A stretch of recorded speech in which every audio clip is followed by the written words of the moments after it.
تھیلا مجھے پریشان کر رہا ہے۔ ہم نے بازار میں تھیلے چیک کیے تھے۔ اس پر عمران کہتا ہے ہم نے خود ہی یہ مسئلہ سنبھال لیا ہے، لیکن ہم آج بہت ہی پریشان ہیں۔ ہمارے بابا اپنے لوگوں کے لیے سخت محنت کر رہے ہیں اور وہ ان کے لیے کبھی بھی جنگ نہیں چھوڑتے، لیکن دیکھو تو تاجر لوگوں کے ساتھ کیا کر رہے ہیں۔ اس پر علاؤالدین کہتا ہے ہم ایک ریاست کا خواب دیکھ رہے ہیں، لیکن ہم ان جیسے تاجروں کے ساتھ ایک ریاست نہیں بنا سکتے۔ اس پر قمر الابدال کہتے ہیں بالکل ہم بنا سکتے ہیں، اس سے کوئی فرق نہیں پڑتا کہ آپ پتھروں کو ہٹانے کی کتنی کوشش کر رہے ہو، آپ جو کچھ بھی کر لو ہمیشہ یہ اناج کے اندر چٹانیں ضرور رہیں گی اور ہم ہمیشہ ہی ان پتھروں کو نکالتے رہیں گے۔ پھر اورحان اور علاؤالدین قمر الابدال کے پاس ہی بیٹھ جاتے ہیں۔ پھر قمر الابدال کہتے ہیں اورحان وقت اللہ کا ہے اور بہادر بھی اللہ کے ہی ہیں، لیکن تم یہ بات ضرور جان لو کہ کوئی چیز بھی وقت ضائع کرنے کا سبب نہیں ہے۔ جیسے ایک پہاڑ کا پانی دوسرے پہاڑ سے ملتا ہے، انسان بھی ایسے ہی ایک دوسرے سے ملتے ہیں۔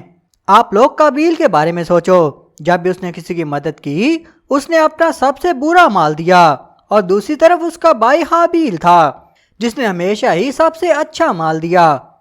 تو شہزادوں آج کی دنیا میں بھی ایسا ہی ہے، یہاں پر آپ کو حابیل بھی ملیں گے اور قابیل بھی۔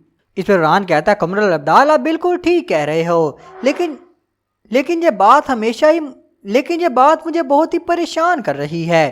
اس پر قمر الابدال کہتے ہیں شہزادوں جہاں بھی جو کچھ غلط ہوگا ہم انہیں اپنے ہاتھوں سے ٹھیک کریں گے۔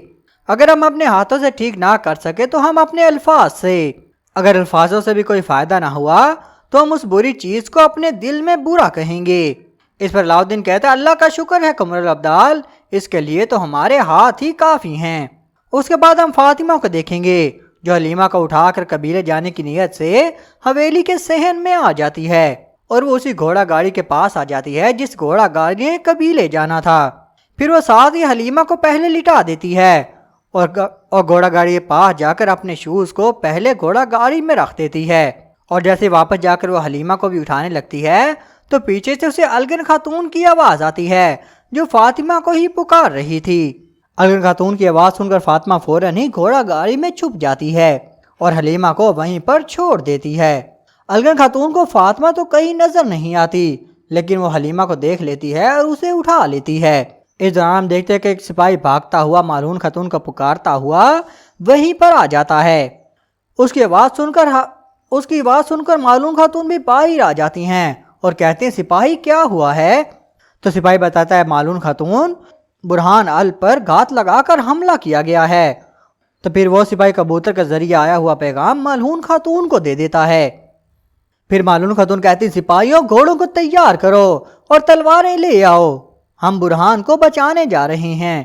ہم دیکھتے ہیں کہ فاطمہ بھی وہیں پر گھوڑا گاڑی میں چھپی ہوئی تھی۔ پھر کارائب مالون خاتون کو روکتے ہوئے کہتی ہے مالون خاتون آپ امید سے ہو، آپ گھوڑے پر سفر نہیں کر سکتی ہو۔ لیکن مالون خاتون کہتی ہیں کارائب برہان اور باقی لوگ خطرے میں ہیں، اس لیے ہم دیر نہیں کر سکتے۔ پھر کارائب کہتے ہیں مالون خاتون آج اگر آپ گھوڑے پر سوار ہوتی ہیں تو ہم اس دفعہ بچے کو نہیں بچا سکیں گے۔ اس پر عائشہ خاتون کہتی ہے مالون تم گھوڑا گاڑی لے کر جاؤ اور میں جا کر بالا خاتون کو خبر دیتی ہوں۔ پھر مالون خاتون الگن خاتون کو کہتی ہے الگن فاطمہ اور حلیمہ تمہاری امانت ہیں۔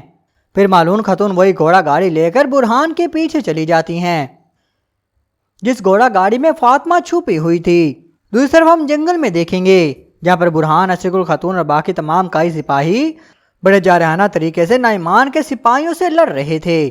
اسی دوران ہم دیکھتے کہ برہان اشرق الخاتون کو بچاتے ہوئے خود زخمی ہو جاتا ہے۔ برہان کو زخمی دیکھ کر اشرق الخاتون تو بہت زیادہ ہی پریشان ہو جاتی ہیں، لیکن برہان کہتا ہے میں ٹھیک ہوں اشرق الخاتون، آپ لوگ جنگل کی طرف چلے جائیں۔ اس پر اشرق الخاتون کہتی برہان الپ میں لوگوں کو پیچھے چھوڑ کر بھاگنے والوں میں سے نہیں ہوں، یا تو ہم دونوں ہی نکلیں گے یا پھر کوئی نہیں نکلے گا۔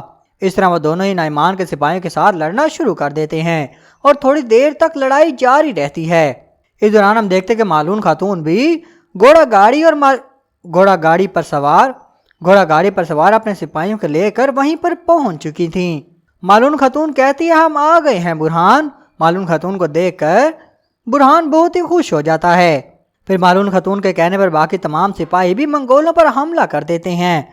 مالون خاتون کے آنے کی وجہ سے کئی سپاہیوں کا پلڑا بھاری ہو گیا تھا اور مالون خاتون کو اور مارون خاتون اور باقی سپاہیوں کو میدان میں دیکھ کر نعمان بھی بہت پریشان ہو جاتا ہے۔ دوسری طرف ہم تکفور والس کا خاص دستہ دیکھیں گے جس کی باتیں چل رہی تھیں اور وہ بورسا کی طرف ہی جا رہے تھے۔ ہم دیکھتے ہیں کہ راستے میں ان کا راستہ بند کر دیا جاتا ہے۔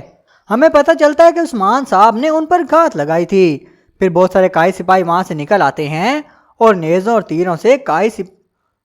تیروں سے بازنطینی سپاہیوں پر حملہ کر دیتے ہیں اور وہاں پر بہت سارے بازنطینی سپاہیوں کو جہنم واصل کر دیتے ہیں اور باقی سپاہی ڈھالوں کی مدد سے اپنی حفاظت کرتے ہیں۔